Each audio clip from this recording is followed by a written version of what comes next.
ఇవాళ మధ్యాహ్నం 2:45 ఏర్పడనున్న సంపూర్ణ చంద్రగ్రహణం సాయంత్రం 6 గంటల వరకు కొనసాగనుంది. దేశంలోని వివిధ ప్రాంతాల నుంచి చంద్రగ్రహణాన్ని వీక్షించవచ్చని భూ అధ్యయన శాస్త్ర మంత్రిత్వ శాఖ పేర్కొంది.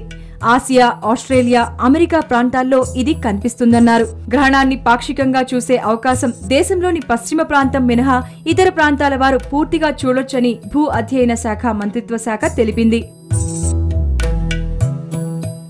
చంద్రగ్రహణం ఉండడంతో ఆంధ్రప్రదేశ్, తెలంగాణ రాష్ట్రాల్లో 6 గంటలు ముందుగా ఆలయాలు మూసివేశారు. అనాదిగా వస్తోన్న సంప్రదాయం మేరకు శ్రీకాళహస్తి ఆలయం తప్ప దేవాలయాలు అన్నీ మూసివేశారు. తిరుమల శ్రీవారి ఆలయాన్ని కూడా ఉదయం 10 గంటల నుంచి రాత్రి 8 గంటల వరకు మూసివేసి ఆ తర్వాత ఆలయాన్ని శుద్ధి చేసి తెరవనున్నారు.